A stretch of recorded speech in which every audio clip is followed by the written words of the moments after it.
Mayors of America's biggest Democrat-controlled cities, they're among those jonesing for tax dollars to tackle a drug crisis they helped to create. We should say no. Welcome to the Jason Rantz Show, presented by None Better Tax Resolution.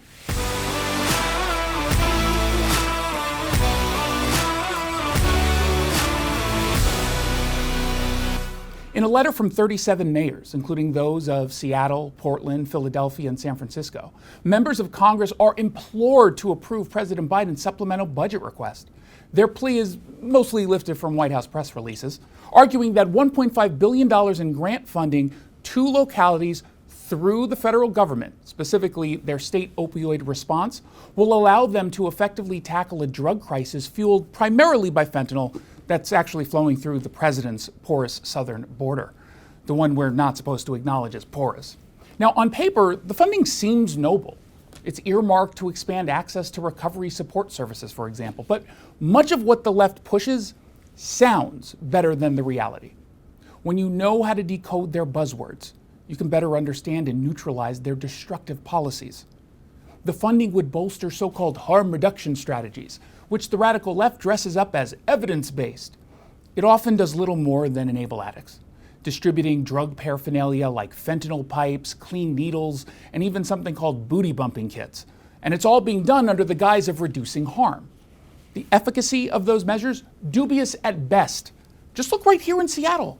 Officials suggest offering smoking supplies could open up treatment doors, a claim they can't and won't actually support. Even more jarring is the admission from the Hepatitis Education Project.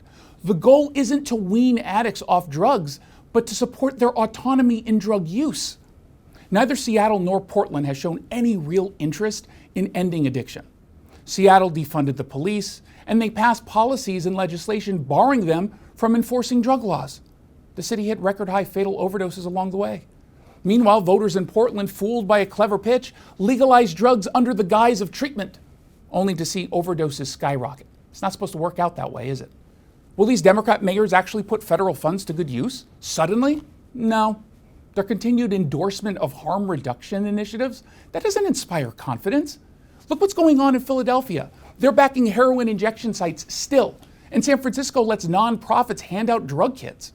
While federal dollars should, I think, be handed out, since the federal immigration policy is a total failure and it's bringing drugs to the city streets, but blindly pouring money into harm reduction strategies, that is a bottomless pit that's going to lead to a vicious cycle of dependency on federal aid without resolving any of the underlying issues. The money gets spent on harm reduction tools, addiction gets worse, the cities then beg for even more money, and the Biden administration will cough it up. It's never going to end. Democrat-led cities face a really stark choice. Cling to the failing harm reduction tactics, or pivot to strategies that actually work, even if it clashes with the progressive dogma. The focus should be on directing funds toward treatment centers and other proven methods that thoughtfully utilize the criminal justice system, specifically when tackling criminal addicts.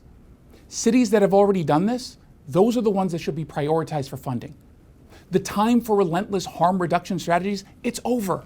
It's time for real change, real accountability, and real treatment.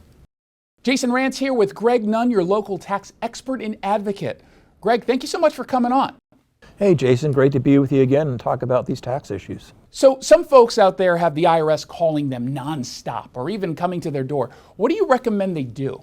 You are protected by statute, by law, that when you have representation, they have to deal with your representative. And I am acting in your best interest when I'm dealing with the IRS. And I tell you, you don't want to talk to them, it'll just stress you out. If you're having trouble with the IRS, then call Greg Nunn. Greg might be able to negotiate a settlement for up to 85% off the original amount owed, and that includes penalties and interest. Call Greg Nunn today. Did you like that commentary? Make sure you subscribe to the podcast of The Jason Rantz Show.